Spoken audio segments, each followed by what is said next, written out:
6월이 다가고 7월이 되었습니다. 오늘 특별히 7월 첫 주 성찬 예배인데 또 맥주 감사 주일로 지키게 되었습니다. 7월에 말씀의 주제를 뭘로 정했냐면 치유와 회복, 이렇게 말씀의 주제를 정했습니다. 그래서 오늘 감사절인데 말씀을 묵상하다 보니까 치유와 회복이 감사랑 연결되어 있다는 사실을 이제 알게 되었습니다. 오늘 이 본문에 한나라고 하는 여인이 등장하는데, 이 여인이 굉장히 결핍에 있었던 여인이고 상처가 많았던 여인인데, 이 여인이 어떻게 감사까지 이어지며 성장하는지를 한번 살펴보시면서 우리의 말씀으로 받기를 소망합니다. 할렐루야. 오늘 제목이요, 채움의 감사와 드림의 감사, 이렇게 제목을 정했는데 엄청 고민했습니다. 이 제목 정할 때. 이 감사에는요, 두 가지가 있다는 거예요. 채움의 감사, 받아서 좋은 감사가 있고, 또 하나는 드려서 감사한 감사가 있다는 것입니다.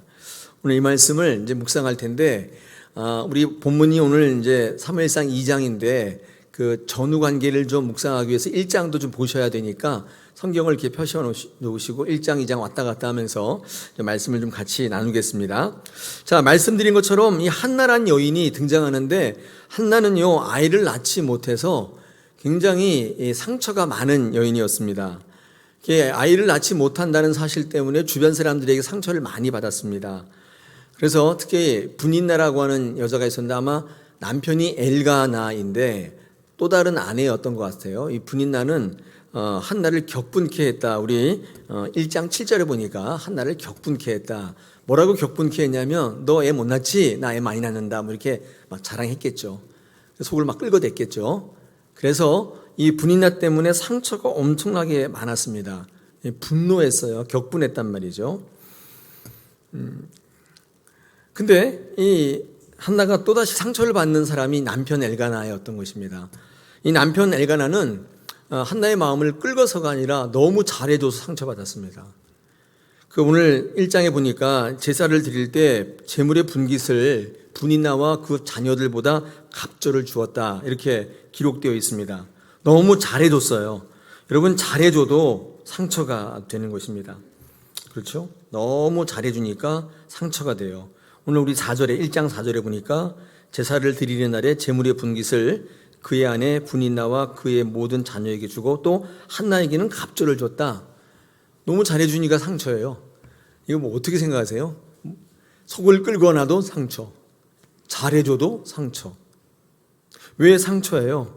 그러니까 자기가 애를 못 갖는다는 사실 때문에 더 잘해주니까 그게 기분이 좋은 게 아니라 상처로 온다는 것입니다. 그러니까 이렇게도 상처, 저렇게도 상처받아요. 그게 상처의 출처입니다.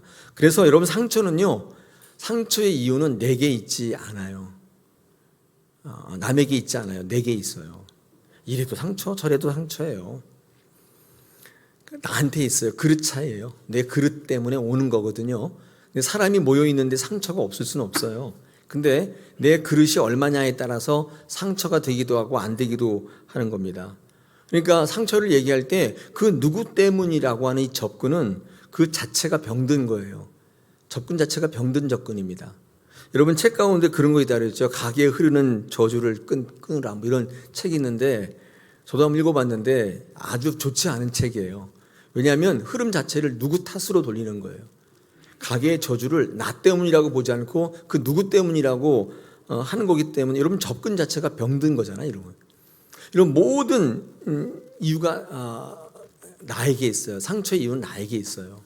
좋지 않음의 이유는 나에게 있다는 것입니다.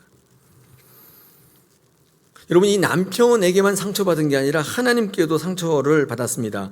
오늘 1장 5, 6절에 보니까 한나가 임신하지 못하는 게 하나님 때문이라고 밝히고 있습니다. 그것도 두 번이나 연달아서 두 번 강조하고 있습니다. 그렇죠? 한나가 임신하지 못하는 것은 하나님이 하신 일이라는 것을 강조하고 있습니다. 그러니까 한나의 인생의 괴로움의 한복판에 하나님이 계셨다, 그런 뜻입니다. 한나가 애 못 낳는 게 하나님 때문이래요. 야, 이거 놀랄 노자 아니겠습니까? 여러분, 한나가 몰라서 그렇지 한나에게 가장 상처를 많이 주는 분이 누구예요? 누구예요? 대답하기 곤란하세요? 네, 하나님이세요. 하나님이 상처를 제일 많이 주고 계신다는 거예요. 그러나 한나는 이 사실을 모른 채 이 문제를 놓고 아이를 못 낳는 문제를 가지고 늘 하나님 앞에 나가서 간구합니다. 여러분, 임신하지 못하게 하신 분이 하나님이신데 한나가 그 하나님께 나가서 임신하게 해달라고 간구해. 아이러니하죠. 아이러니한 것입니다. 만약에 한나가 하나님 때문에 임신하지 못했다는 사실을 알았더라면 이처럼 간절히 하나님 앞에 구할 수 있었을까요? 제 생각할 때는 아마 그러지 못했을 것 같아요. 네게 왜 이러냐고 막 하나님께 원망하고 불평하고 도대체 나한테 왜 이러시냐고 막 그랬을지언정 임신하게 해달라고 구하지는 못했을 겁니다. 오히려 하나님 때문에 큰 상처를 받았을 겁니다. 여러분, 어쩌면 이것이 우리의 신앙의 모습이라는 생각을 제가 설교를 준비하면서 갖게 되었으면, 우리의 원함이 강한데 하나님이 우리에게 결핍, 우리에게 궁핍을 통해서 어떤 목적이 있는지를 생각하지 않을 때 우리는요, 신앙생활 하면 할수록 하나님께 상처받아요. 내 원함이 너무나 센데 내가 이걸 원하고 있는데 왜 이걸 안 들어주시지? 하나님 왜 이렇게 하시지?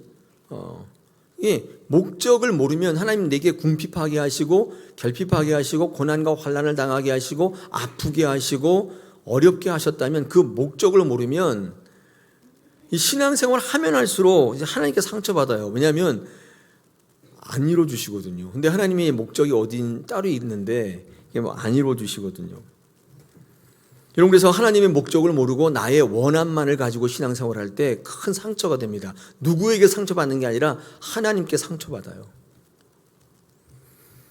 모든 일의 결과가 하나님이신 것을 아는 게 굉장히 좋은 신앙입니다. 상처를 덜 받아요. 다른 사람에게 자꾸 이유를 찾지 마시고 나에게 상처의 이유를 찾으면 사람 관계에서 상처가 좀 덜해요. 내 그릇을 자꾸 키우면 상처는 덜한데 매일 누구 탓이다, 누가 그렇게 얘기했기 때문이다 이렇게 자꾸만 남에게 접근을 하게 되면 상처는 오히려 더 깊어지고 여러분 계속 힘든 삶이 이어지는 것입니다. 모든 것의 원인과 결과를 하나님께 찾을 때, 그렇죠? 그때 우리는 하나님 앞에 조금 덜 할 수 있죠. 여러분, 하나님을 잘 아는 것은 이처럼 중요한 것입니다.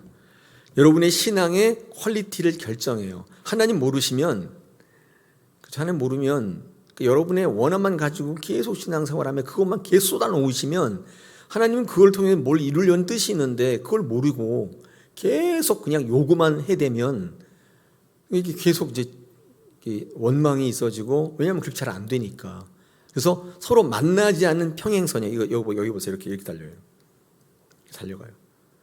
붙잡지를 못하는데 이렇게 마주보고 달려요. 평행선. 만나지를 못하는 거예요. 이럴 때 얼마나 상처가 되겠습니까? 오늘 이 상처로 점철되어 있는 한 여인, 한나.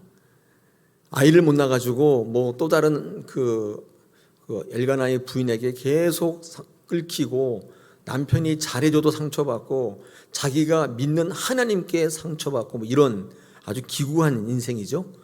이런 한나가 소개되어 있습니다. 오늘 사무엘상 2장은요 그 한나의 노래로 되어 있습니다. 기도인데 운율을 잇는 노래로 되어 있어요.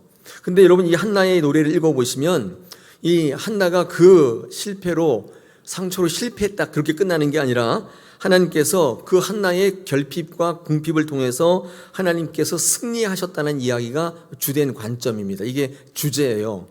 우리가 생각할 때는 이게 너무나 애 못 나가서 고민해가지고 이러다가 끝났다 이렇게 끝날 것 같은데 그렇게 아니라 하나님이 승리하셨다 이렇게 끝나는 것입니다.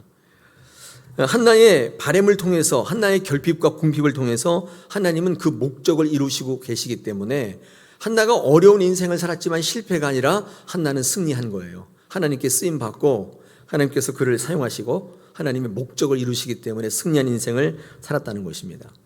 여러분, 하나님께서 왜 한나에게 임신하게 못하신 줄 아세요? 왜 그랬을까요? 하나님이 왜 한나의 태를 닫으시고 임신치 못하게 하셨을까요? 제가 지금 설명드린 대로 이유는 간단한데 하나님이 목적이 있었기 때문이에요. 하나님이 목적을 따로 갖고 계셨다는 거예요. 하나님은 한나에게 임신하지 못하게 하심으로 한나가 기도의 자리에 앉기를 일단 원하셨던 것 같아요. 왜냐하면 모든 인생이 다 잘 풀리면 기도하지 않잖아요. 그죠? 맞나요? 네, 우리 김선아 집사님만 아멘 하시고 다 형통하신가 보죠, 그죠? 예, 형통하면 기도의 자리에 잘 안 나오는 게 인간의 모습입니다. 성도의 모습이에요. 그러니까 뭔가 어려운 일이 있어야 하나님께 나오게 되는데 하나님은 한나의 결핍, 궁핍을 통해서 기도의 자리로 이끄십니다. 그리고 이것을 통해서 기도하게 만드셨잖아요. 간절하게 기도할 때 여러분 이 간절함의 기도가 뭐로 옮겨가냐면요, 헌신으로 옮겨가게 됩니다. 정말 기도하잖아요. 간절히 기도하면 하나님께서 그 기도에 응답하실 때 어떻게 응답하시냐면 여러분이 원하는 것을 뚝 주시는 것이 아니라 헌신의 자리로 가게 하세요. 이게 하나님의 두 번째 목적이에요. 기도하게 하시는 목적. 그래서 신앙이요, 얻는 데 주력하는 신앙이 아니라 드릴 수 있는 신앙으로 완전히 성숙시켜버려요. 하나님이 여러분에게 어려움을 주시고 궁핍을 주시는 하나님의 첫째 이유인 것 같아요. 성경을 보면 우리가 확인할 수가 있습니다. 그러므로 얻는 것이 아니라 하나님께 드릴 수 있는 신앙으로까지 성장하기를 큰 그림을 갖고 계세요. 여러분, 한나의 이런 결핍을 통해서 애를 못 낳는 걸 통해서 이 기도의 자리, 헌신의 자리까지 이끌어내셔가지고 하나님은 그 한나로부터 사무엘을 준비시키셨습니다. 이 하나님의 큰 그림이에요. 하나님께서 이 한나에게 사무엘을 받으실 생각을 갖고 계셨어요. 생각해 보십시오. 어떤 어미가 자식을 드릴 수 있어요? 못 드린단 말이죠. 한나를 훈련시키셔서 궁핍을 통해서 기도의 자리에 앉게 하시고 늘 기도하게 만드시고 간절히 원하게 만드셔서 헌신의 자리까지 이끌어내시고 이 한나를 통해서 서원케 하세요. 그의 기도에서 서원을 이끌어내시고 그의 손으로 사무엘을 하나님 앞에 드리는 큰 그림이 있다는 것입니다. 여러분, 하나님 앞에 사무엘을 드렸을 때 여러분 그것은 단지 한 아이를 드린 게 아니라 이스라엘 왕국의 기초가 돼요. 이 사무엘이 사울을 간택하게 되고 다윗을 간택하게 되고 그 다윗으로부터 왕조가 이어지게 되고 왕조로부터 예수가 탄생하게 되고 구원을 이루게 되고 여러분 그 예수님을 믿는 여러분을 통해서 이 땅에 하나님의 나라를 세워갈 큰 그림, 당시에 한나는 알지도 못했던 그 큰 그림을 한나의 결핍을 통해서 하나님께서 이끌어내시는 거예요. 이끌어내세요. 기도의 자리에 앉게 만드시고 간절함을 주셔서 서원케 하시고 헌신케 하세요.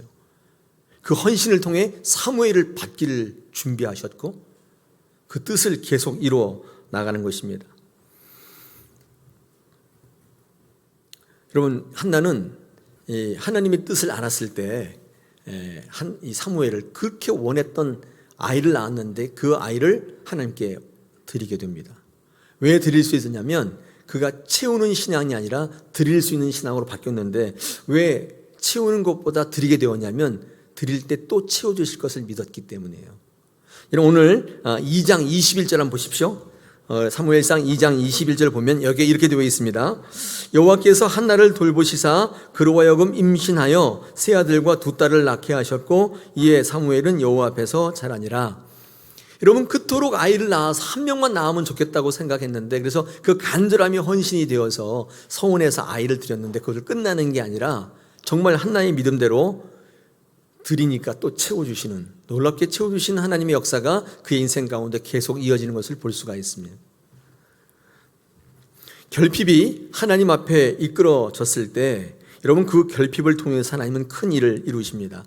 하나님이 무능해서가 아니라 하나님 무능해서 하나님이 한나를 임신치 못하게 한 게 아니라 하나님이 전능하셔서 한나를 임신하지 못하게 하신 거예요. 여러분 그거 이상하죠, 말이. 하나님 무능해서 못하신 게 아니에요. 하나님이 전능하시기 때문에 못하시는 거예요.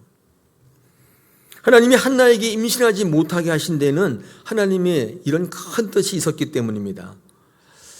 우리가 한나의 모습을 통해서 우리의 모습을 한번 봤으면 좋겠습니다. 여러분 신앙생활 하면서 하나님 앞에 실망할 때 참 많이 있으시잖아요. 여러분 그때가 언제입니까? 저의 경우를 비추어 보면은 간절히 바라고 원하는데 응답받지 못했을 때, 내가 원하는 대로 되지 않았을 때 그때 하나님께 대해 실망합니다. 그렇죠? 하나님의 기대가 사라져요. 근데 가만히 생각해 보면 우리가 하나님에 대해서 오해하고 있기 때문에, 하나님 무능하기 때문이 아니라 하나님에 대해서 오해하는데 뭐에 대해서 오해하냐면 하나님은 모든 것을 다 들어주신다는 이 하나님의 전능성에 대해서 우리가 오해하고 있어요. 이렇게 생각하는 거예요. 하나님이 전능하신데 왜 내가 기도하면 안 들어주시지? 이렇게 옆에 보니까 옆 사람은 잘 되었다고 간증도 하고 난리인데 왜 나는 기도하는 족족 안 이루어지시지?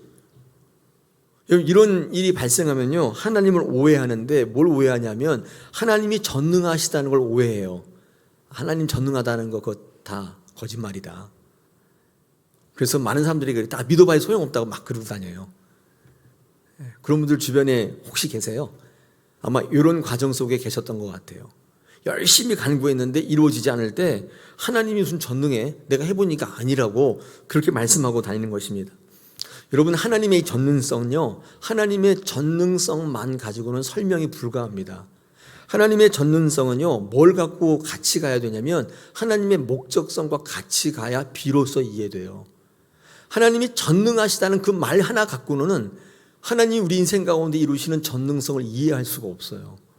이게 이런 거예요. 그러니까 우리의 바램과 하나님의 전능성, 이게 좀 모순처럼 보이지만 여러분, 이거를 잘 이해하려면 하나님이 여러분에게 어려운 일을 당하게 하시는 그 목적을 알아야 하나님께서 이루시는 전능을 이해하게 되는 것입니다. 이런 거 있잖아요. 십자가. 여러분, 십자가는요, 하나님이 지는 것처럼 보이지 않습니까? 여러분, 근데 하나님이 이기신 거죠. 왜요? 하나님 뭐 십자가에 못 박혀 돌아가셨는데 그 진 거 아니에요? 근데 하나님이 이기셨는데 왜 이겼냐? 그게 하나님의 전능성이에요. 십자가에 죽으신 게. 왜 그러냐면 하나님께서 그 십자가를 통해 인류 구원의 목적을 이루고 계시기 때문에 그렇습니다. 진 것처럼 보이는데 이긴 거예요. 하나님의 전능성은 그 목적과 같이 가야 이해가 되는 거예요. 목적이 빠지면 그게 여러분의 원함만 남는 거예요. 그러니까 불평, 불만만 남아요. NT가 돼요. 어디 가면 매일 그래요. 하나님 전능하지 않다고. 내가 해보니까 그거 다 뻥이라고. 왜 그러냐면 하나님이 내게 원하시는 목적을 모르기 때문에 원함만 가지고 있어요. 여러분, 사도 바울은 육체에 가시가 있었습니다. 고쳐달라고 해도 안 고쳐져요. 여러분, 하나님이 전능하시기 때문에 고쳐줄 수 있죠, 분명히. 그런데 하나님의 목적은요, 이 바울의 건강한 데 있지 않고 바울이 강해지는 데 있었습니다. 여러분, 건강과 강함은 다른 개념입니다. 여러분, 건강하지만 약한 사람이 있지만, 건강한데 약한 사람이 있는데 몸이 건강하지 않은데 강한 사람이 있어요. 이 건강과 강함은 다른 개념이에요. 하나님께서 왜 사도 바울에게 전능성을 이 사도 바울이 이해하지 못했느냐? 하나님이 사도 바울에게 원하는 목적이 있었는데 그게 뭐냐면 건강해지는 게 아니에요. 뭐라고요? 강해지는 거예요. 그러니까 하나님은 사도 바울에 대해서 승리하신 거예요. 무능하신 게 아니라 전능하신 거예요. 왜요? 목적을 이루고 계세요. 사도 바울은 건강해지진 않았지만 강해져가지고 끝까지 달려가는 삶을 살게 되었다, 그 말이죠. 승리하신 거죠. 이긴 거예요. 하나님은 이 한나의 결핍을 통해서 한나가 엎드릴 때 하나님께서 한나에게 하나님이 전능하신 분이라는 것을 깨닫게 하셨습니다. 오늘 2장을 한번 보겠습니다. 2장 6절 한번 볼까요? 2장 6절 본문, 거기에 한나가 뭐라고 고백하냐면 이렇게 고백합니다. 하나님은요, 살리기만 하시는 게 아니라 뭐라고요? 죽이기도 하신다. 드디어 한나가 하나님이 전능하다는 뜻이 무엇인지를 알기 시작해요. 그 다음에 수월에서 올리기만 하시는 것이 아니라 수월에 내리기도 하신다. 가난하게도 하시고 부하게도 하시고 높이기도 하시고 낮추기도 하신다. 가난한 자들을 진토에서 일으키시고 거름더미에서 올리셔서 귀족들과 함께 앉아있게 하시고 영광의 자리를 차지하게 하신다. 아, 이제 알았다는 거예요. 예전에 한나는요, 살리기만 하시는 게 전능인 줄 알았어요. 부자만 되게 하시는 게 전능인 줄 알았어요. 근데 여러분, 하나님의 목적이 같이 가니까 그때 하나님이 이런 전능하신 분이라는 사실을 알게 돼요. 그게 무능이 아니라는 사실을 알게 된 거예요. 한나의 결핍을 통해서 하나님은 한나를 조금씩 상처와 분노의 사람에서 감사의 사람으로 좀 옮겨가고 계시는 것입니다. 제가 지금 말씀드렸듯이 한나의 이 노래는 감사의 노래입니다. 그런데 자칫하면 한나의 한탄과 원망의 노래일 수 있었어요. 많은 사람들이 한나가 이 감사하는 것은 어쨌든 간에 한나가 기도해서 좋은 것을 응답받았지 않았습니까? 아니 그토록 원하는 아들을 낳았기 때문에 감사하는 것이지 않습니까? 바라는 바를 이루지 못했다면 한나가 그렇게 기도했겠습니까? 그 감사는 저도 하겠습니다. 뭐 이렇게 말하는 분들이 있습니다. 맞는 얘기인 것 같아요. 이 한나가 감사한 건 그래도 얻었기 때문에 감사하는 게 아니냐. 그런데 여러분 2장 오늘 본문을 쭉 읽어보시면요, 이 한나의 노래는요, 이 받아서 감사가 아니라는 사실을 알게 됩니다. 이 한나의 감사는요, 드릴 수 있어서의 감사의 노래예요. 그분들의 생각이 틀린 거예요. 받아서 기뻐서 노래한 것처럼 보이지만 실질적으로는요, 줄 수 있어서 기뻐서 노래하는 거예요. 오늘 사무엘상 2장 1절로 11절의 한나의 노래는 받아서 기쁨으로 쓴 노래가 아니에요. 드릴 수 있어서, 그러니까 채움에 감사해서 드림의 감사로 바뀌어져 있는 것을 우리는 볼 수 있습니다. 한나는 그전까지만 해도 받아야 기뻤던 인생이었거든요. 근데 이제는 바뀌었어요. 어떻게? 드릴 수 있어서 기쁜 거예요. 감사가 지금 성숙해 있는 것입니다. 왜 이렇게 바뀌었냐면 한나가 하나님이 자기에게 아이를 못 낳게 하신 뜻을 알게 되면서부터, 다시 말해서 하나님의 전능성의 의미를 깨닫게 되면서부터 그는 비로소 감사가 가능해졌어요. 원망과 불평이 아니라 오히려 감사와 찬양의 기쁨으로 바뀐 겁니다. 여러분, 우리가 하나님을 오해하면 안 돼요. 이 하나님의 오해가 두 가지가 있다고 그래요. 첫째가 하나님은 나를 죽이실 것이다. 이거 오해한다는 분이 있어요. 어려움이 고난이 오면 이것 때문에 나를 죽이실 거다. 이렇게 오해하는 분이 있대요. 하나님은 에레미야 3장 33절에서 어려움을 당하게 하는 게 하나님의 본심이 아니시다. 하나님의 계획이 따로 있어요. 그 어려움을 통해서 여러분 살리시려고 그러는 거예요. 할렐루야.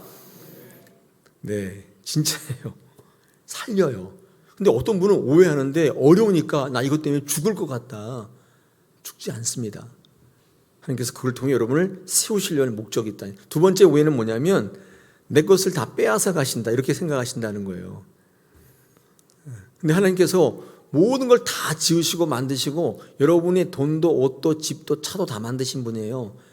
아니 여러분을 만드신 분인데 여러분의 것을 빼앗아 가지 않습니다. 하나님 부족한 분이 아니잖아요. 그렇죠? 네. 시장에 거지에 앉아 있었는데 왕이 지나가다가 거지에게 야, 너 나한테 뭘 줄 수 있냐 이렇게 물었다고 그럽니다. 거지가 열심히 구걸하다 딱 보니까 왕이 앞에 서 있길래 아이고야 있는데 다가와서 아유 너 참 불쌍하다. 내가 너에게 뭘 줄까 이렇게 물을 줄 알았는데 넌 나한테 뭘 줄 수 있냐고 묻더라는 거예요. 거지가 없는 기가 막혀가지고 아니 왕이 거지한테서 달라다니 이게 무슨 일이냐 이렇게 생각했다는 거예요. 근데 지엄하신 왕 앞에 거부할 수가 없어가지고 이 구걸하는 깡통을 이렇게 살펴봤더니 드릴 게 없더래요. 물론 사과도 있고 배도 있고 큰 무도 있었는데 이건 드릴 수가 없어요. 오늘 아침 먹어야 하는 거기 때문에 드릴 수가 없어서 드릴 수 없다고 얘기하기는 좀 그렇잖아요. 저 깡통 밑에 있는 쌀알갱이 2개를 잘 집히지도 않는데 집어가지고 2개를 이렇게 드렸대요. 그랬더니 왕이 이게 보시고 그걸 받으시고 옆에 있는 신하들에게 뭐라고 하시면서 가셨다는 거예요. 좀 있다가 신하가 와서 그 쌀알갱이 2개만한 그 황금을 주고 갔어요. 이 거지가 막 땅을 치면 후회했다는 거예요. 이럴 줄 알았다면 나를 다 드리는 건데 아니 나를 드릴 건 나를 가져가십시오. 그럴 걸. 땅을 치며 후회했다는 거예요. 여러분 그 거지가 오해한 거 뭐예요? 하나님이 부족한 분이시구나. 내 것을 다 빼앗아 가는구나. 이거 오해한 거예요. 근데 하나님은 아까 말씀드렸듯이 다 지으시면 부족하지 않아요.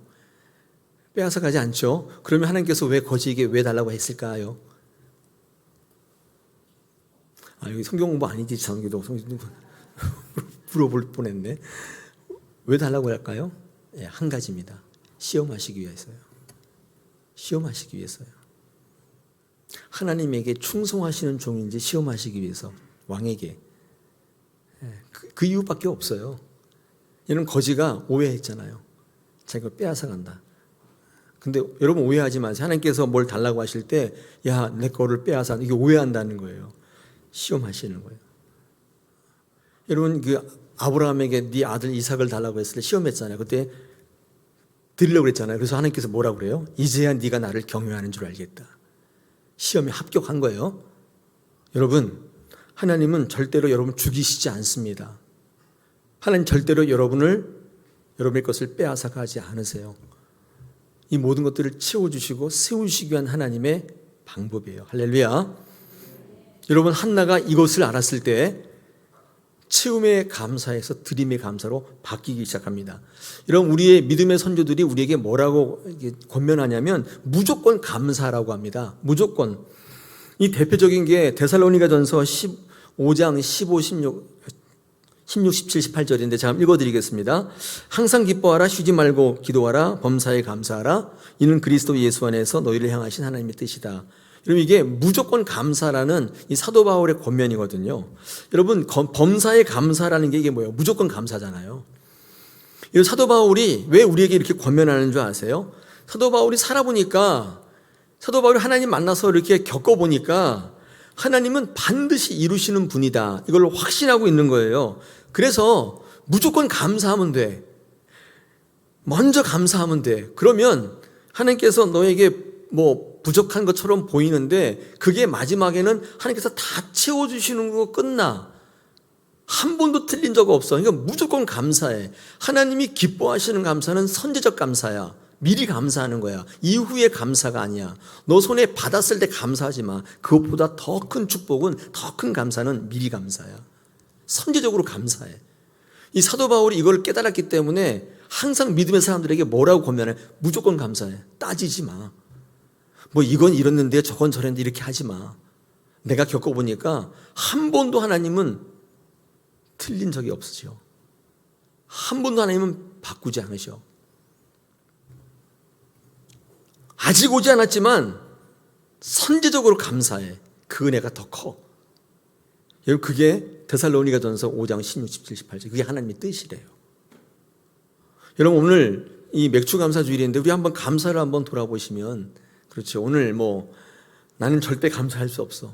내 환경이 감사할 조건이 아니야. 그런 분이 계시다면 생각을 바꾸시길 축복합니다. 선제적으로 감사하세요. 여러분, 하나님의 약속이 100% 이루어질 걸 믿는다면 실체가 오지 않아도 기뻐할 수 있대요. 그게 성도의 삶인 거예요. 뭘 받아서 확인해가지고 감사하는 게 아닙니다. 오늘 한나의 노래 속에서 한나는 분노하고 애통하는 신앙에서 하나님을 기뻐하고 감사하는 신앙으로 바뀌어요. 뿐만 아니라 주셔서 감사가 아니라 더 성장해서 드릴 수 있는 감사로 바뀌고 있다는 사실을 알 수 있습니다. 하나님께 감사하는 인생이 돼요. 하나님께 상처받고 하나님을 원망하는 게 아니라 하나님을 기뻐하며 찬양하는 인생으로 바뀌어요. 오늘 1절 보시겠습니다. 1절에 뭐라고 되어 있죠? 내 마음이 여호와로 말미암아 즐거워한다. 내 뿔이 여호와로 말미암아 높아졌다. 내 입이 내 원수를 향하여 크게 열렸다. 이는 내가 주의 구원으로 말미암아 기뻐한다. 주님의 구원이 이렇게 일어나는구나를 안 거예요. 내 결핍을 통해서 일어나는구나 안 것입니다. 한나가 이렇게 받음에서의 감사에서 드릴 수 있는 감사로 성장할 수 있었던 것은 다름 아닌 하나님이 자신을 향한 뜻을 알았기 때문이에요. 여러분, 한나의 변화의 중심에는 하나님의 뜻을 알아가는 게 있어요. 아까도 말씀드렸듯이 하나님의 목적을 아는 거, 하나님 내 인생 가운데 바라는 것을 아는 것이 굉장히 중요한 신앙의 과제입니다. 여러분, 이것을 위해서 신앙생활 하셔야 돼요. 여러분, 1장과 2장에 발견되는 이 한나의 모습 속에서 어떻게 한나가 하나님의 뜻을 알 수 있었을까? 힌트가 몇 가지 있습니다. 제가 이거 한번 나누고 말씀을 좀 나누겠습니다. 한 3가지 정도 나눌 텐데 1장에 보면요, 어떤 한나의 모습이 성경에 소개되어 있냐면 한나는 문제가 있을 때, 아이를 낳지 못했을 때 그 문제를 가지고 하나님의 성소에 올라온다는 것입니다. 다시 말해서 한나에게는요, 거룩한 기도의 습관이 있었어요. 여러분, 이게 한나가 하나님의 뜻을 알게 되었던 첫 번째 중요한 결정적 단서예요. 한나는 어떤 여자였냐면 문제가 있을 때 하나님 앞에 나오는 여인이었습니다. 거룩한 습관을 갖고 있었어요. 여러분, 문제 있다고 모두가 다 이런 건 아닙니다. 여러분, 문제가 생길 때 어떻게 하세요? 여러분, 어떻게 하세요? 여러분, 문제 생기면 어떻게 해요? 주로 친구만 하시죠? 그러지 않아요? 친구만 하시잖아요. 친한 친구한테 가서 야, 나 어쩌냐? 안 그러세요? 그러실 것 같아요. 포장마차 가세요? 어떡하지? 인생이 왜 이러지? 그러세요? 어떻게 하세요? 혹시 교회 와서 기도하시는 분 계세요? 여러분, 문제 있다고 누구나 다 그런 건 아닙니다. 이 거룩한 습관이 있는 분들이 그렇게 하시는데, 여러분, 다사랑 함께 와서 꼭 기도하세요. 여러분, 지금 앉아있는 그 자리가 여러분의 자리예요. 네. 저는 항상 이 자리에 앉아서 기도하고, 김장로님 항상 이 자리에 앉아서 기도하시고, 어떤 권사님 항상 저 자리에 앉아 계시고, 예. 다른 교회에서 기도하신다고요? 그러지 말고 여기 와서 기도하세요. 여러분의 베이스가 여기 있어요. 축복의 근원이 여기 있어요. 여러분은 이런 나사가 있는데 이게 안 맞아요. 볼트가 안 맞아요. 이게 잘 안 맞는다고요. 여기 오셔야 이게 맞아요. 말씀과 여러분의 신앙의 고백이 여기에 있기 때문에 힘들 때 친구 찾아가지 마시고 포장마차에 술잔 기울이지 마시고 여기 오셔서 하나님께 기도하세요. 이 거룩한 습관이 하나님께서 여러분에게 고난을 주신 뜻을 알게 하는 첫 번째 단서가 돼요. 이 거룩한 습관이 없으면 하나님의 뜻을 알 수가 없어요. 매일 자기의 원함만 가지고 살아요. 안 되니까 매일 하나님 탓하고 원망하고 주변 사람들에게 그 사람 때문이라는 타인 접근을 자꾸 하는 거예요. 여러분, 신앙은요, 때로는 본질도 굉장히 중요한데 태도와 자세가 그 사람을 결정할 때가 있어요. 하나님을 향해서 올바른 자세와 태도를 갖는 거 매우 매우 중요합니다. 여러분, 기도는 이 구함만이 아니라 기도는 관계에 되게 중요한 그 수단이에요. 기도를 뭘 구할 때 쓰는 거라고 하는데 그게 아니라 기도는 하나님과 관계성을 좋게 할 때 있잖아요. 그때 쓰는 거예요. 자주 만나니까 친해지니까 하나님 나한테 뭘 원하시는지를 알게 되지 않겠습니까? 자주 만나면 그렇죠. 알게 되죠. 당연히 만남을 자주 하니까. 여러분, 문제가 있을 때 하나님께 나오세요. 여러분의 상처가 뭐가 돼요? 네, 감사가 되는 굉장히 중요한 첫 번째 단서예요. 안 나오시면 몰라요. 하나님 뜻이 뭔지. 안 나오면 자기의 원함밖에 몰라요. 하나님이 나를 위해서 뭘 원하시는지를 몰라요. 여러분, 두 번째, 이 한나가 이렇게 하나님의 뜻을 알게 되었을 때의 한나의 모습 가운데 어떤 모습이 있냐면 두 번째가 엘리와 좋은 관계였다는 것을 좀 발견할 수가 있습니다. 우리 1장을 읽어보시면요, 이 엘리가 실수해요. 우리 1장 13절 14절 한번 보십시오. 거기 이 엘리가 뭐라고 하냐면 한나가 기도하러 왔거든요. 근데 엘리가 이렇게 얘기합니다. 한나가 속으로 말하며 입술만 움직이고 음성은 들리지 아니하므로 엘리는 그가 취한 줄로 생각했다. 14절 엘리가 그에게 이르되 네가 언제까지 취하여 있겠느냐? 포도주를 끊으라. 아니, 기도하러 왔는데 이게 무슨 얘기예요? 그러니까 엘리가 실수한 거죠. 여러분, 엘리는 제사장이면서 사사였는데 하나님이 세운 사람이긴 하지만 굉장히 어설퍼요. 굉장히 완전치 못해요. 제사장인데 다 영적으로 번뜩이는 건 아닌 것 같아요. 사사인데 세움받을 때는 이 사사 이 엘리도 굉장히 번뜩였겠죠. 빠릿빠릿했겠죠. 근데 그 이후에 관리를 못하다 보니까 하나님이 세운 사람이지만 이게 내려앉은 것 같아요. 그래서 기도하러 하는 여인을 착각해요. 술 먹었다고 착각하는 것입니다. 근데 중요한 건 뭐냐면 이 한나의 반응인데, 여러분, 그러면 대부분 어떻게 하세요? 어머머머머, 뭐 이런 목사가 다 있어? 이게 보통의 반응 아니에요? 그렇죠. 막 안 그래도 지금 미치겠구만. 목사까지 와서 속을 빡빡 긁어? 내가 언제 술 먹었다고? 이렇게 나오지 않겠습니까? 근데 한나의 반응은 좀 달랐습니다. 엘리를 탓하거나 기도의 자리를 떠나거나 하지 않습니다. 엘리와 관계가 끊어지질 않아요. 놀라운 거죠. 저는 이거 굉장히 놀랍다고 보거든요. 엘리와 좋은 관계를 누리기를 애쓰는 모습을 발견할 수 있습니다. 여러분, 하나님의 관계가 좋다는 것을 어디서 찾을 수가 있냐면 하나님의 사람들과의 관계에서 찾을 수 있어요. 목회자와 사이가 아주 안 좋아요. 근데 하나님과의 관계가 좋을 리가 없어요. 옆에 신앙의 동료들과 사이가 안 좋아요. 매일 미워하고 그래요. 근데 하나님과 관계가 좋아요? 그런 일은 없어요. 없다고 봐요. 물론 뭐 좋을 수도 있겠는데 극히 드물 거예요. 하나님의 관계는요, 하나님의 사람들과의 관계 속에서 현실화되어 나타나요. 여러분이 하나님과 좋은 관계인지는 알 수 없어요. 우리가 어떻게 알아요, 그거를. 근데 하나님의 사람에게 대하는 걸 보면 알 수 있다, 그 말이에요. 틀리지 않을 겁니다. 여러분, 한나가 하나님의 사람과의 관계가 좋았어요. 이 엘리가 잘했다는 거 아니에요. 아주 어설퍼요. 아주 엉망이에요. 근데 그는 하나님이 세운 사람이기 때문에 여러분, 그의 영성은 그에게서 나오는 게 아니라 하나님에게서 나오는 거예요. 이 하나님이 주신 권위가 굉장히 중요한 겁니다. 그래서 여러분, 목회자의 실수를 정당화하려는 얘기가 아닙니다. 여러분, 우리 당회가 뭐 못하는데 그걸 덮으려고 하는 게 아니에요. 하나님이 세우신 게 굉장히 중요한 거예요. 하나님이 붙드신 게 굉장히 중요해요. 거기서 능력이 나오기 때문에 그래요. 우리에게서 나오는 게 아니에요. 여러분, 제가 뭘 잘했다면 인간 김동호에서 나오는 게 아니라 하나님이 뒤에 계시기 때문이에요. 권위가 그런 거라 했잖아요. 권위, 임재. 뒤에 뭐가 계시는 거. 이게 권위라고 그랬죠. 여러분, 하나님의 사람들과 좋은 관계 가져가셔야 돼요. 할렐루야. 그럴 때 하나님의 뜻을 알게 돼요.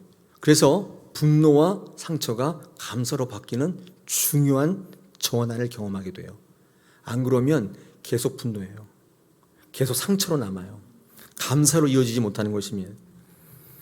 여러분, 하나님이 직접 한나를 만나 주신 게 아니라 하나님의 사람 엘리를 통해서 한나를 만나 주셨다는 데 꼭 기억하셔야 됩니다.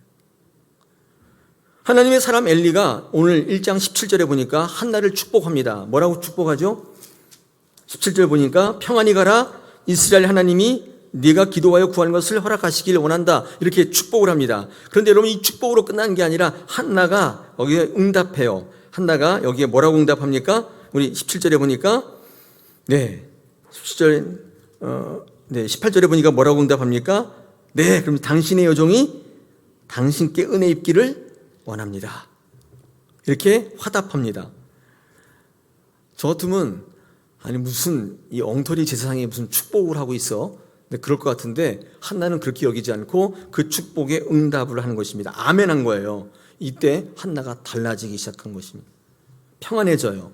한나는 예전 같지 않아집니다. 분노하거나 초조하거나 두렵지 않게 되고 온전히 하나님 앞에 나가게 됩니다. 여러분, 그렇다고 한나가 바로 임신하거나 그런 건 아니라고 보는데 오늘 여러분 보시면 그렇죠. 우리 18절, 그렇죠. 18절의 하반절에 보니까 하나님께 은혜를 입기를 원하나이다 하고 가서 먹고 얼굴에는 다시 근심이 없다, 이렇게 되어 있잖아요. 이 18절과 19절 한번 19절 보십시오. 그래서 아침 일찍 일어나서 여호와 앞에 경배하고 돌아갔다. 그리고 가서 그렇죠. 동침했다. 남편과 동침했다. 그랬더니 어떻게 해요? 20절 사무엘을 낳았다, 이렇게 되어 있습니다. 여러분, 제가 말씀드리고 싶은 게 뭐냐면 18절과 19절이 한 칸의 차이인데 그게 실질적으로 시간적 차이가 얼마인지는 알 수 없어요. 그런데 중요한 거 있습니다. 이 한나가 하나님의 뜻을 알게 되었을 때 그는 완전히 바뀌는 인생을 살았다고 성경은 우리에게 증거하고 있습니다. 행간이 시간적 간격이 얼마인지는 잘 모르겠어요. 근데 한나는 바뀌게 되는 것입니다. 한나는 담담하게 확신 가운데 하나님의 뜻을 기다릴 수 있게 되었다. 얼마나 시간이 걸렸는지는 알 수 없으나 이게 한나의 달라진 모습입니다. 여러분, 한나는 인내하게 되었습니다. 여러분, 인내는 하나님과의 좋은 관계에서만 가능해요.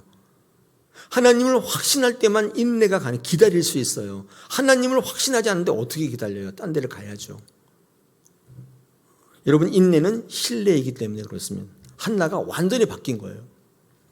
여러분, 하나님 앞에 나오실 때 하나님과의 관계를 좋게 가져가셔야 돼요. 오늘도 교회 오실 때 하나님과의 좋은 관계를 가져가실 기도하세요. 오늘도 뭐 모임 하실 거 아니에요. 뭐 구역 모임도 하시고 할 때 상처를 좀 덜 받으려면 여러분에게 주신 하나님의 뜻을 아셔야, 그래야 덜 상처받아요. 그럴 때 하나님께서 그것을 통해 분노가 사라지게 하시고 상처가 성장의 동력이 되게 하셔서 신앙생활 끊이지 않고 끝까지 가게 만드시는 것입니다. 그런데 여러분, 이 분노와 상처를 그냥 안에 두게 되면 하나님의 뜻이 이루어지기도 전에 떠나게 돼요. 기다릴 수 없기 때문에. 여러분, 한나의 기도는 단지 사무엘을 얻는 것으로 끝나지 않는다고 그랬죠? 이스라엘 왕국이 나타나게 되고 예수님이 나타나게 되고 구원이 이루게 되고 하나님의 나라를 건설하는 이 큰 그림을 하나님께서 그를 통해서 이루어 가시는 것입니다. 이게 하나님의 진짜 목적이에요. 여러분, 그래서 교회에서 만나는 사람들이 사소하지 않습니다. 오늘 제게서 듣는 말씀이 절대로 무의미하지 않아요. 하나님께서 이걸 사용해 있어서 큰 뜻을 이루실 목적을 갖고 계시기 때문인 것이죠. 오늘도 하나님의 뜻을 알아가시는 신앙 되시기를 축복합니다. 하나님 알아가시는데 최선 다하셔야 돼요. 그냥 대충 아시면 안 돼요. 하나님의 전능에 의거한 신앙이 아니라 하나님의 목적에 의거한 신앙이 되면 이해 못하실 섭리가 없어요. 이해 못할 고난이 없는 겁니다. 결국 신앙은 제대로 아는 싸움이고 또 제대로 바라보는 싸움일 수밖에 없어요. 그때 하나님의 뜻을 알아가는 것입니다. 자, 세 번째, 한나가 하나님의 뜻을 알았던 또한 원인이 있는데 그게 뭐냐면 불평하지 않았습니다. 오늘 성경 말씀 2장에 보시면 2절, 3절 보십시오. 3절에 보니까 심히 교만한 말을 다시 하지 말 것이며 오만한 말을 너희 입에서 내지 말지어다. 여호와는 지식의 하나님이시라 행동을 달아보신다. 이렇게 고백하고 있습니다. 여러분, 한나가 이 노래를 할 때 이유가 뭐냐면 자기가 그럴 뻔했다는 것을 암시하죠. 되는 게 없는 거예요. 그러니까 입에서 원망의 말이 나오고 불평의 말이 나오고 후회의 말이 나오고 낙전의 얘기가 나오고 결정의 얘기가 나오는 거예요. 다 아니다, 내 뜻이 맞다, 이런 생각을 하게 되는데 한나는 절대로 그러지 않았다는 것입니다. 여러분, 여기서 이 교만한 말과 오만한 말이라는 게 뭐냐면 불평과 원망과 불만과 후회와 그런 말들이에요. 내가 괜히 했어, 내가 괜히 직분 맡았어, 이런 말들을 한다는 거예요. 근데 그런 말을 하지 않았다는 것입니다. 여러분, 인내를 깨는 가장 큰 적이 이 불만이에요. 불평이에요. 이 불평하면 못 기다려요. 제가 불평하는 사람 치고 끝까지 기다린 사람 본 적이 없어요. 사랑하는 여러분, 불평하게 되면 내 뜻이 전달이 안 돼요. 나중에 뭐라고 하면 사실 내 뜻이 그게 아니었다고. 아니, 그렇게 얘기해 놓고는. 감사하시면 오히려 그 진의가 잘 전달됩니다. 우리 성경에 가데스 바네아에서 가나안 땅을 점탐했던 12명의 정탐꾼 사건이 있지 않습니까? 10명이 부정적 보고 2명의 여호수아와 갈렙의 긍정적 보고, 여러분 아시잖아요.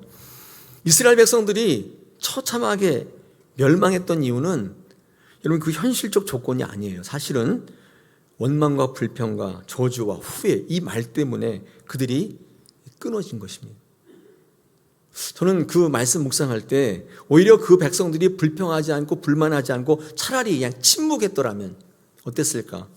10명의, 이게 2명의 보고를 들었는데, 아니 그 10명의 부정적 보고를 들었을 때 왜 우리를 여기까지 인도했냐 이렇게 불평하지 말고 그냥 꾹 참았더라면, 속에서 불이 올라오지만 참았더라면, 침묵했더라면 여러분 그 불이 기도가 됐을 거예요. 불같은 기도가 그런 거예요, 여러분. 할 말이 있는데 원망하고 불평하고 싶은데 꾹꾹 참아요. 그래서 하나님 앞에 그 불을 쏟아놓을 때 그게 불같은 기도가 되는 거예요. 하나님 앞에 하지 말고 막 해대면 그럼 그것 때문에 하나님 뜻을 알지 못하게 되는 것입니다. 오늘 본문 2장의 한나의 이 같은 변화는 하나님의 뜻을 알아갈 때, 그때 한나가 받아서 기쁨 신앙보다도 드릴 수 있는 기쁨으로, 신앙으로 성장하게 되는 것입니다. 한나는 분노와 상처의 사람이었습니다. 그런데 지금 그는 채움의 감사보다도 드림의 감사의 사람으로 바뀌어 있는 것입니다. 그의 분노가, 상처가 감사로 확장되어 있는 것을 여러분 보셨어요. 자, 오늘 맥주 감사주일입니다. 맥주 감사주일은 추수 감사주일과는 좀 달라요. 알다시피 여러분, 이 맥주 감사주일은 사실상 한국에만 있다고 봐야 돼요. 이스라엘에도 있어요. 이스라엘은 뭐로 있냐면 맥주절과 초실절이라는 유대의 절기로 남아 있습니다. 미국에는요, 맥주 감사주일 없고 추수 감사주일만 있어요. 아마 그게 그거인 것 같아요. 근데 한국에는요, 이 맥주 감사주일이라는 게 있는데, 이게 뭐가 다르냐면 추수 감사주일은요, 채워주신 거에 대한 감사인데, 이 맥주 감사주일은 드릴 수 있어서 감사하는 감사절이에요. 약간 다릅니다. 이게 무슨 내용이냐면 이런 거예요. 여러분, 이게 유대 절기 가운데 맥주절, 초실절은요, 이게 첫 해에 처음 얻은 곡식, 그게 보리밀이거든요. 이거에 대한 감사를 드리는 절기입니다. 근데 우리가 한국의 초대교회 신앙 선배들이 처음 우리에게 주신 게 뭔가를 딱 생각해 봤을 때 그게 이런 거죠. 이 빈공기에 보릿고개 때 거뒀던 보리인 거예요. 우리 시간적 절기로 보면, 왜냐하면 그 해에 전에 가을 거지를 했는데 이 겨울에 다 먹고 봄에 다 먹고 이제 아무것도 없어가지고 껍데기, 나무 껍데기 100개 먹던 그때 처음 수확한 게 보릿고개. 여러분, 그래서 이스라엘 백성들이 처음 수확한 것들을 주님 앞에 드리면서 감사했잖아요. 이게 한국 교회의 신앙의 전통 가운데 정말 어려웠을 때, 첫 것을 드렸을 때 그것을 하나님 앞에 드리는 감사로, 맥주 감사절로 우리 한국 교회에 정착됐습니다. 이런 빈공기에 처음 걷어들이는 보리는 정말 죽을 것 같을 때 수확하는 첫 열매예요. 그래서 추수감사주일에 오곡백과 풍성한 것 가운데 드리는 것과는 비교가 되지 않는 감사예요. 생명을 드리는 거예요. 저는 한국 교회 전통 가운데 맥주 감사주일 전통이 굉장히 귀하다고 봅니다. 제가 있었던 교회는 맥주 감사주일 다 했어요. 근데 어떤 교회는 안 하는 교회도 있는데 왜 안 하느냐면 너무 헌금 내라는 게 많다. 그걸 빼시는 것도 있는. 저는 차라리 다른 걸 빼더라도 맥주 감사주일을 빼면 안 된다고 봐요. 왜냐하면 우리의 생명을 드리는 감사절입니다. 하나님 앞에 내게 가장 귀한 것들을 드리는 고백이기 때문에 거친 열매이긴 하지만 하나님께서 받으시는 최고의 감사가 돼요. 하나님의 전능하심을 믿고 또한 채워주심을 믿고 그것을 믿지 않는다면 절대로 드릴 수 없는 감사이기 때문입니다. 그러므로 우리가 하나님 앞에 드릴 수 있는 최고의 감사예요. 이게 바로 맥주 감사인 것입니다. 풍성할 때 드리는 것도 감사죠. 그런데 없을 때 보릿고개, 이거 지금 보리쌀 몇 개 해가지고 지금 굶어 죽겠다는 내 아이의 입에 넣어야 될 이 보리를 주님 앞에 드리는 거예요. 하나님이 이 눈물을 흘리시면서 받으실 거예요. 하나님 보리쌀 필요 없어요? 그럼 필요 없다고요. 여러분의 마음의 중심이 필요하신, 그때 내가 먹어야 될, 우리 아이에게 먹여야 될 이 보리를 주님 앞에 드릴 때 하나님은 감동하시면서 뭐라고 하시는 줄 아세요? 내가 이제야 네가 나를 경외하는 줄 알겠다. 이 말씀이 여러분에게 선포되는 순간이면 가장 귀한 감사가 될 줄 믿습니다. 할렐루야. 오늘 감사절입니다. 추수감사주일도 참 좋은데 저는 개인적으로 맥주감사주일 너무 좋아해요. 없었을 때, 죽을 것 같을 때 드리는 감사이기 때문에 하나님께서 그 감사에 더 주목하실 줄 믿습니다. 오늘 이 감사절로 여러분의 분노와 여러분의 상처가 감사로 이어지는 놀라운 하나님의 역사를 체험하시기를 축복합니다. 승리하시길 바랍니다.